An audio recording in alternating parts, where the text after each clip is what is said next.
A pleasant day, everybody! We are here in Lake Brochin, Kainan and Kayaking Day in 1. Ayan ang mga kids getting ready with their kayaks. Naki-birthday kami sa isa sa mga friends ni Lana na Filipino-Swedish si Toto Lucas. Happy 9th birthday!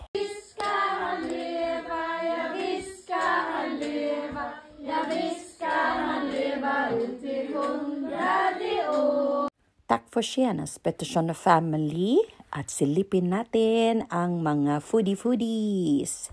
Super sarap ng kanilang grilled pork. Meron ding lumpia, nuggets, sausages, barbecue. At ito naman, pastil yata ito. Of course, ang pansit for life. At ito ang aking unang hinigop, ang sinigang na hipon. Dito naman sa kabilang dako, may iba't ibang prutas. Ang in-order sa atin ni Madam na kakanin.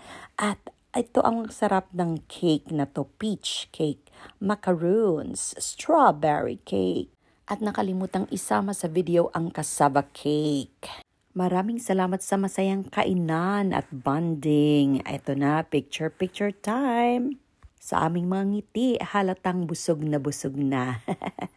Have a great day, everybody, and God bless us all.